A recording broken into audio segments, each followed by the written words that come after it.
So what were you doing? So for the people out there and these other agents that are in other places, if you're in Jersey, you should be working with Candace as a buyer or a seller.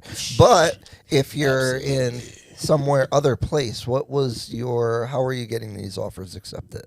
For me, it really depended on the property, but to give a general overview of what I would do, a lot of times I would call the listing agent. Sometimes they wouldn't answer, but in the times that they did, I would have a conversation and kind of try to get an idea of what the seller's looking for, because a lot of people think that the seller's just looking for the most money. No, the seller might be looking for somebody who's just willing to buy the home in a manner where they won't have to do any repairs or anything like that. So one thing I never did, not one time, was waive the home inspection completely. But I would say, hey, we'll get the home inspection, but we'll get it done, for informational purposes only. So we'll get it done, make sure the house isn't falling apart, but we won't ask you to fix anything.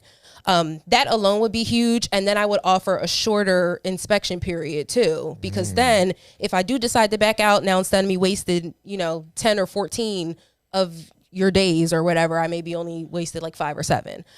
So I would definitely shorten the inspection period. If the buyer could do it, I would offer a higher earnest money deposit, which is like what we were talking about earlier, just showing that, the client is actually, a strong buyer. I didn't do too many appraisal gaps. I would do it if I felt like it was appropriate.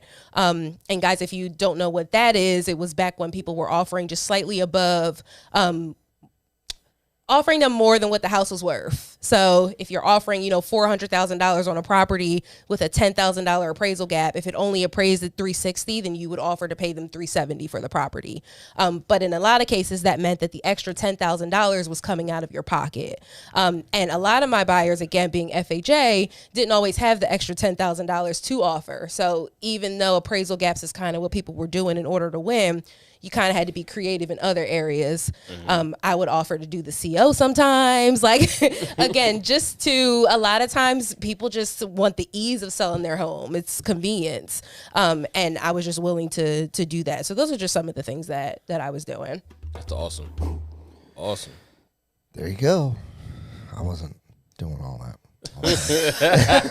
No, I would. I don't know. Like when I would call, they wouldn't answer. Like it was like sellers were like divas. You couldn't even get them on the phone. I was like, look, Instagram DM. Hey, girl. Oh, did you get my offer on 123 70th Street? Above and beyond over there. Yeah, that's for Candace.